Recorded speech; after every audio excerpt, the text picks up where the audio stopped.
Avui m'aveia compartir amb vosaltres una reflexió d'aquestes que naixen del no-res. Hi ha nits que no dorms. No perquè tingues insomni, no, sinó perquè el cervell decideix fer una reunió improvisada a les 4 del matí i tu no has sigut convidada, però t'hi quedes igualment.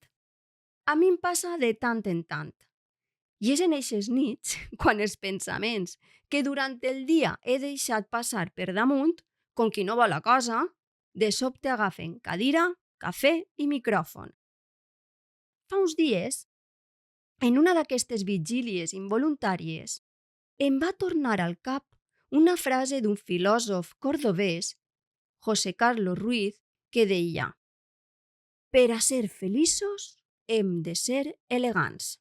Uau! Clar, la primera cosa que penses quan lliges això és elegants? En quin sentit? Amb americana, amb vestit llarg, amb sabates cares... Jo vaig pensar això, no et penses, Però no anava per ahí. Ell parlava d'una altra elegància. D'una elegància molt més incòmoda, però també molt més necessària.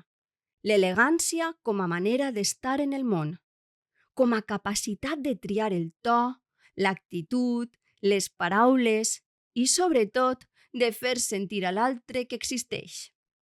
I això, quan ho vaig entendre, em va fer un poc de mal, perquè vaig pensar quantes vegades no he sigut elegant? Quantes vegades he parlat massa ràpid, massa fort, massa segura de tindre raó?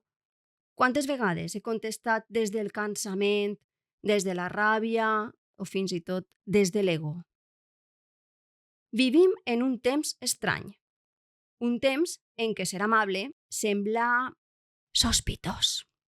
En què si ets educada, escoltes i no ataques, algú sempre diu: aquesta xiqueta és una bleda.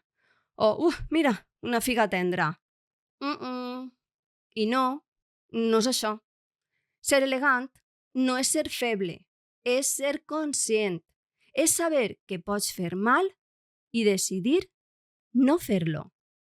Jo sóc una gran defensora de la bona educació.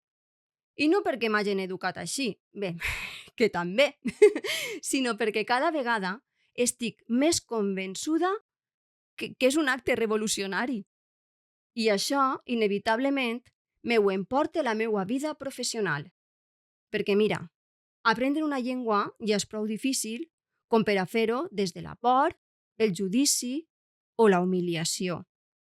Jo vull alumnes que s'equivoquen tranquils, que pregunten sense vergonya, que no se senten inútils per suspendre un examen, que entenguen que el camí d'aprendre pot ser exigent, sí, però no ha de ser maleït. Per això parle tant d'acompanyar. Per això parle tant de criteri. I sí, per això parle tant d'elegància. No d'elegància estètica, sinó d'elegància humana. L'elegància de saber quan parlar, quan callar, quan corregir i quan simplement escoltar. I si algun dia em veus equivocant-me, que em veuràs, recorda-m'ho amb elegància. Jo intentaré fer el mateix. Perquè al final, potser ser feliços no és altra cosa que aprendre a estar en el món sense fer-nos mal.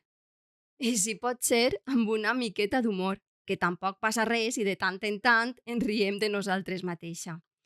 I recorda, potser no sempre sabrem què dir, però sempre podrem triar com dir-ho. I això també és elegància. Fins ací, gatets i gatetes. Us deixa aquesta reflexió i uns exercicis al blog per a seguir miolant i practicant en valencià.